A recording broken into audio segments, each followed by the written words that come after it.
অন্যদিকে স্যার আজকের আরও একটা গুরুত্বপূর্ণ বিষয়, সুপ্রিম কোর্টে আমরা জানি যে 26,000 চাকরি বাতিলের মামলা ছিল, তাদের সুপ্রিম কোর্ট জানিয়ে দিয়েছে যে যদি যোগ্য অযোগ্য বাছাই করা না যায় তাহলে পুরো প্যানেলই বাতিল, যেটা হাইকোর্ট আগেই রায় দিয়েছিল। এই বিষয়টা কিভাবে দেখেন? কারণ 26,000-এ সবাই যে অযোগ্য এমন তো নয়, এর আগেও বারে বারে প্রশ্ন উঠেছে। সেক্ষেত্রে এই দায় কারা নেবে বা কে নেবে? এই যে যারা যোগ্য তাদেরও যে চাকরি চলে যাবে। না, দায় তো কেউ নেবে না, কারণ সরকার একটা প্রাতিষ্ঠানিক দুর্নীতি করেছে। দেখুন, আমরা এই দুর্নীতিটা কেন স্পেসিফিক বলছি, নিজে প্রাথমিক শিক্ষক, হাই স্কুলে শিক্ষকতা করেছি, উচ্চ মাধ্যমিক হাই স্কুল পরে, আমার এটার সাথে একটা আবেগ জড়িত। বলতে গেলে সমস্ত স্তরের শিক্ষকতা আমি করে এসেছি, ফলে এই ব্যাপারটা আমি বুঝি যে 26,000 চাকরির এটা অতি বড় নিন্দুকও স্বীকার করবে না যে 26,000 প্রত্যেকেই জাল জোট চুরি করে চাকরি পেয়েছে। আমি বলছি হয়তো মেজর পার্সেন্টেজটা করেছে শাসক। এটাকে কেন আমি বারবার বলছি, প্রাতিষ্ঠানিক দুর্নীতি করেছে রাজ্যের সরকার। এটার সেগ্রিগেশন, অর্থাৎ এই যে কে অযোগ্য কে যোগ্য সেটা করবে না বলেই, করতে দেবে না, দিনের আলোয় প্রকাশিত করতে দেবে না বলেই কিন্তু ফ্রম দ্য বিগিনিং ডে, আপনি খেয়াল করে দেখবেন 2016 সাল বিগত বাম সরকারের সময় একটা আইন ছিল, ওএমআর শিটকে 3 বছর রাখতে হবে, চাকরি পরীক্ষার ওএমআর শিটকে 3 বছর সংরক্ষিত করতে। ভারত সরকারের একটা আইন আছে 20 বছর ডিজিটাল ফর্ম অফ দ্য ডকুমেন্টসে রাখতে হবে। এই দুটোকে অবজ্ঞা করে স্টেট গভর্নমেন্ট একটা আইন করলেন, 1 বছরের মধ্যে যে কোনো OMR hard version and digital version ধ্বংস করে দেওয়া যাবে। এটা ফার্স্ট।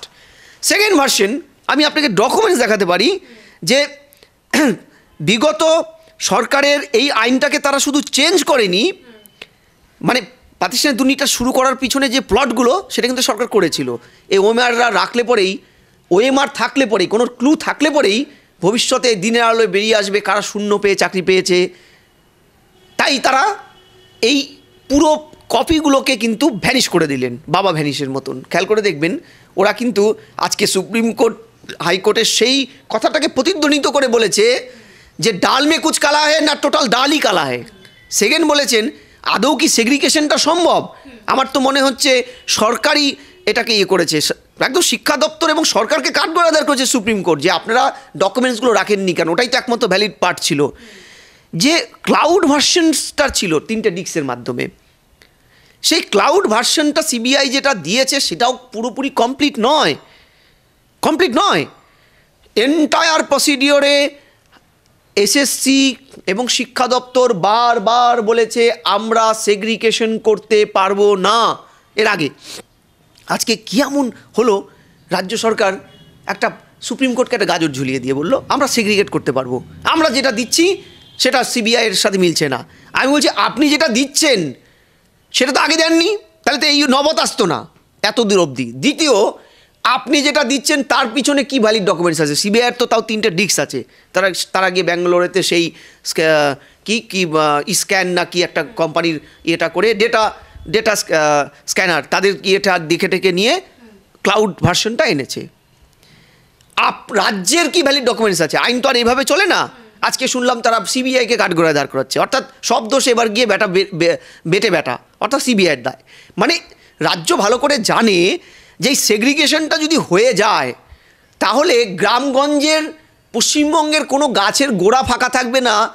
অলমোস্ট সব গাছের গোড়ায় তৃণমূলের যে নেতারাই পয়সা খেয়ে উপর থেকে নিচ অবধি প্রাথমিক, high school, higher secondary school and শিক্ষাকর্মীদের চাকরিটা দিয়েছেন পয়সার বিনিময়ে অযোগ্যগুলোকে, তারা সবাই টাকা রিটার্ন চাইবে এবং গাছে বেঁধে পেটাবে, দলটা উঠে যাবে রাতারাতি। তাই মমতা ব্যানার্জি জানে। দ্বিতীয়, আপনি খেয়াল করে দেখুন, মনে আছে আপনাদের যে ডিভিশন বেঞ্চের রায়ে ডিভিশন বেঞ্চ কিন্তু ডেকে পাঠিয়েছিল তৎকালীন শিক্ষা সচিব মনীষ জৈনকে, মনে আছে? শিক্ষা সচিব ডিভিশন বেঞ্চের ডাকে সাড়া দিয়ে কি বলেছিল? উপযুক্ত স্তর থেকে আমাকে বলেছে সুপার নিউমেরিক পোস্ট তৈরি করতে, বেআইনি পোস্টটা। কে? হাইকোর্ট জিজ্ঞেছিল কে বলেছিল ব্রাত্য বসু বকলমে ক্যাবিনেট, 40 জনের ক্যাবিনেটে মমতা ব্যানার্জি মাথায় বসে থেকে সুপার নিউমেরিক পোস্টের মতন বেআইনি পোস্টটা কিন্তু ক্রিয়েট করিয়েছিল।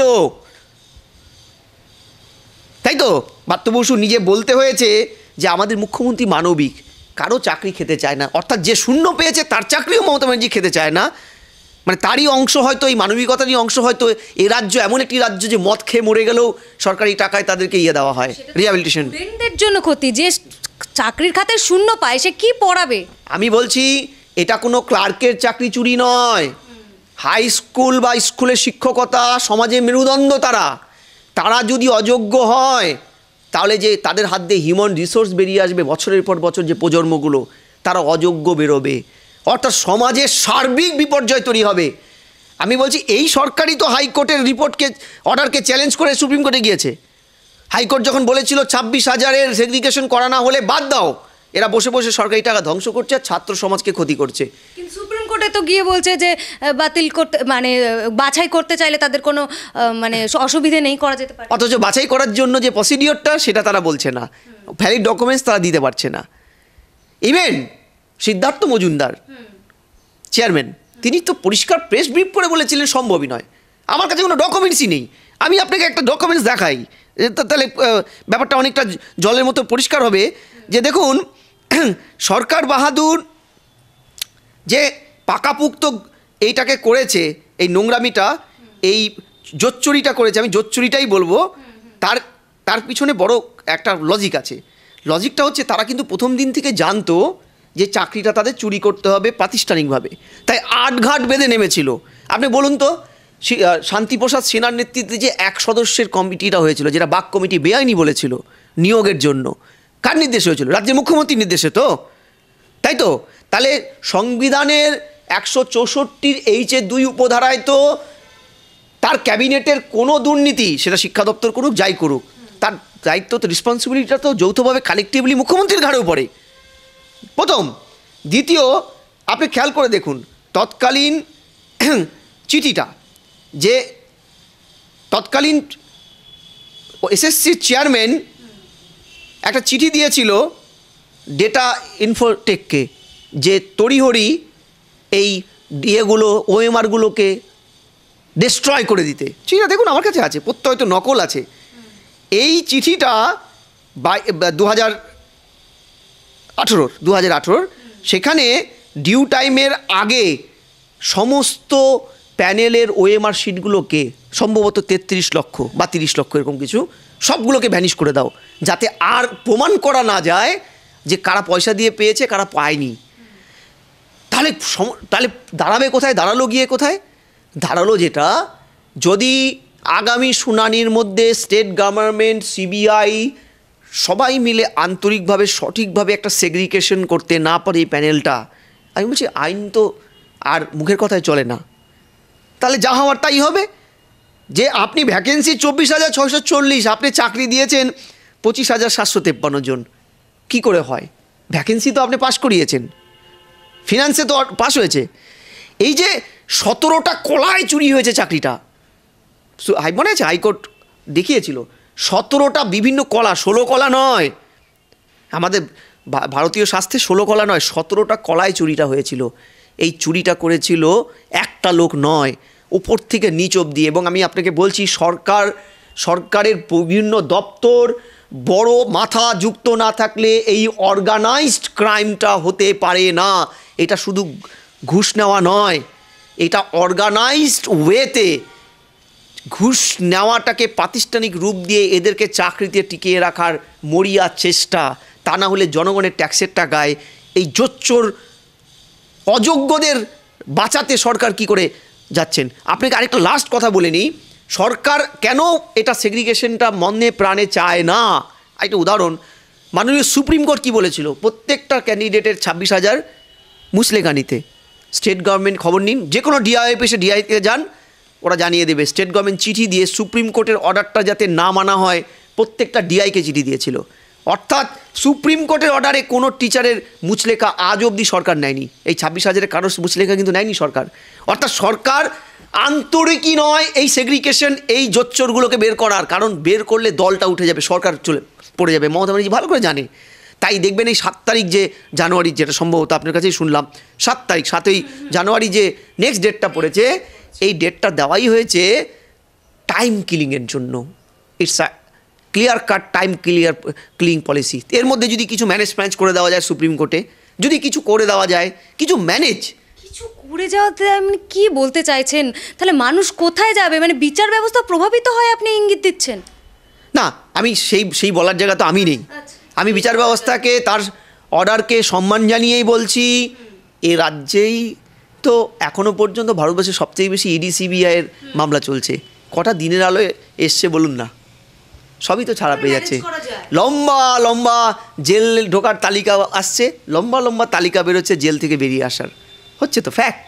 তাহলে যদি এটা হয়ে থাকে, তাই যে আমরা না ঘরপোড়া গরু, সিঁদুরে মেঘ দেখলেই না আমাদের ভয় হচ্ছে। হ্যাঁ, আমাদের ওটাই ভয় হচ্ছে। ভয় হচ্ছে মাতঙ্গিনী হাজরা বা শহীদ মিনারের পাদদেশে বসে থাকা আমার আপনার ঘরের ভাই বোন ছেলে মেয়েরা যোগ্য, তাদের একটাই দোষ, তারা যোগ্য।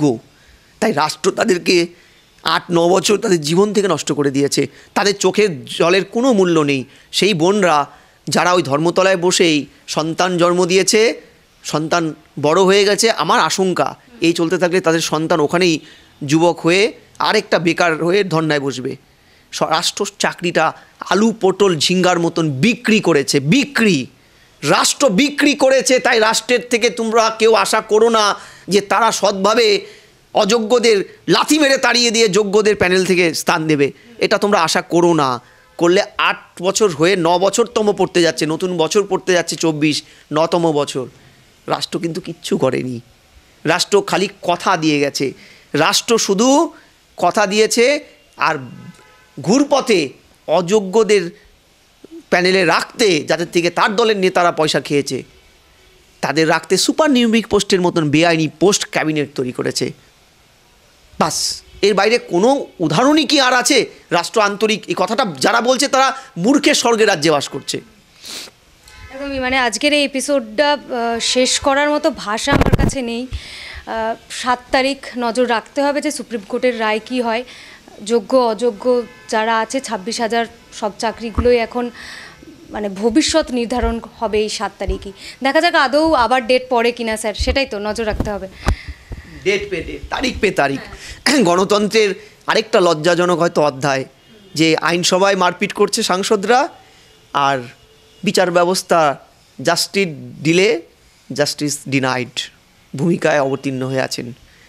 এই বিচার ব্যবস্থাকে সম্মান জানিয়েই বলছি, মানুষ হয়তো আর বিচার ব্যবস্থার প্রতি কোনো রকম আর ভরসা রাখে না। হয়তো রাখাটা আমার মনে হয় কাম্যও নয়। যা কয়েক মাসের এই টানাপোড়েনে আমরা দেখতে পেয়েছি, একটা ন্যূনতম ডেট, আমরা কোনো একটা ডেট পাই না, আমরা ডিএ মামলা শুনানির সময় পাই না আমাদের বিচারপতিরা।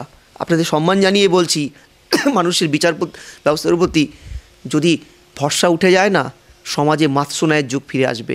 সেদিন কিন্তু আপনারা কেউ সামলাতে পারবেন না, কাউকে সামলাতে পারবেন না।